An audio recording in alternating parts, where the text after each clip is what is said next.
उनके खत और आप की 153वीं कड़ी 153rd एपिसोड में आप सभी का हार्दिक अभिनंदन, अभिवादन, स्वागत और आभार। आज का जो लेख है बाबूजी साहब का, उसका टाइटल है समर्थ सद्गुरु। जब समर्थ सद्गुरु दिव्य लोक के लिए प्रस्थान करते हैं, तब अपने सहयोगियों के कल्याण के लिए सामान्यतः स्वयं द्वारा दीक्षित शिष्यों में से एक को उत्तराधिकारी नियुक्त करते हैं, जिसके लिए वो मार्गदर्शन स्वयं सद्गुरु से ही प्राप्त करता है। वास्तव में उसका काम बहुत कठिन है। बिना सद्गुरु की इजाज़त के वो एक कदम भी नहीं रख सकता और यहाँ तक कि एक बूंद पानी भी नहीं पी सकता। एक छोटी सी गलती की वजह से वो सद्गुरु के असंतोष का भागी बन जाता है।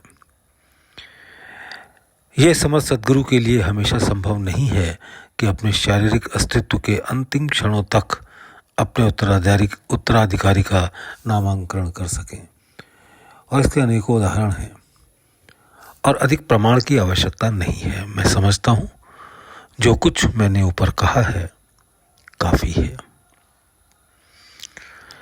मेरे समर्थ सद्गुरु महात्मा श्री लालाजी महाराज ने सभी कठिनाइयों का ख्याल कर शारीरिक व मानसिक अयोग्यताओं तथा जीवन के सीमित समय पर विचार कर अपनी सहज कृपा द्वारा एक अत्यंत सरल मार्ग दिखाया है, जिससे कि अनावश्यक श्रम और तनाव के बिना कम से कम समय में सर्वोच्च सफलता को संभव बनाया गया है।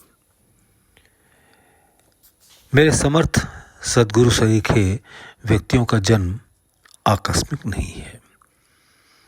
वे तब आते हैं जब सारा संसार बड़ी बेचैनी से उनका इंतजार करता है।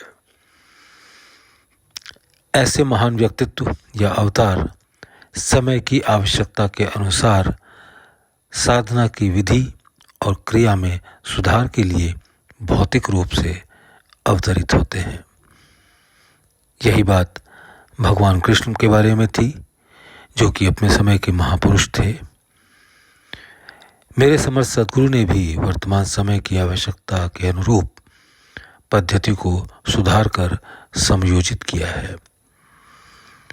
आध्यात्मिकता के क्षेत्र में उनकी आश्चर्यजनक खोज सेंट्रल रीजन की है, जिसका वर्णन राजयोग के दिव्य दर्शन में किया गया है। मेरा सब कुछ समर्थ सद्गुरु का है। ये कर्ज कैसे अदा होगा? सिर्फ एक ही रास्ता खुला हुआ है कि जहाँ तक कर सकूँ आप सभी की सेवा करूँ। मैं निष्ठापूर्वक आप सभी की पूर्ण मुक्ति की कामना करता हूँ। मानव जीवन के उद्देश्य को समर्थ सद्गुरु के बाद की अपेक्षा उनके जीवन काल में बड़ी सुगमता से, सहजता से पाया जा सकता है, क्योंकि उनके जीवन काल के दौरान उनकी शक्ति ज्योतिर्मय होती है। जैसा कि कहा जाता है, कभी कभी ही उनके सभी परवानों में से कुछ ही ऐसे होते हैं जो बुझी क्षमा पर अपने को कुर्बान करने योग्य बना पाते हैं। जैसा कि कहा जाता है, कभी कभी ही उनके सभी परवानों में से कुछ ही ऐसे होते हैं जो बुझी क्षमा पर अपने को कुर्बान करने योग्य बना पाते हैं। एक परवाना रोशन क्षमा पर ही कुर्बान होता है, लेकिन मुश्किल से ही कहीं एक ही होता है जो बुझी क्षमा पे कुर्बान हो जाए, जो कि लगभग असंभव ही है।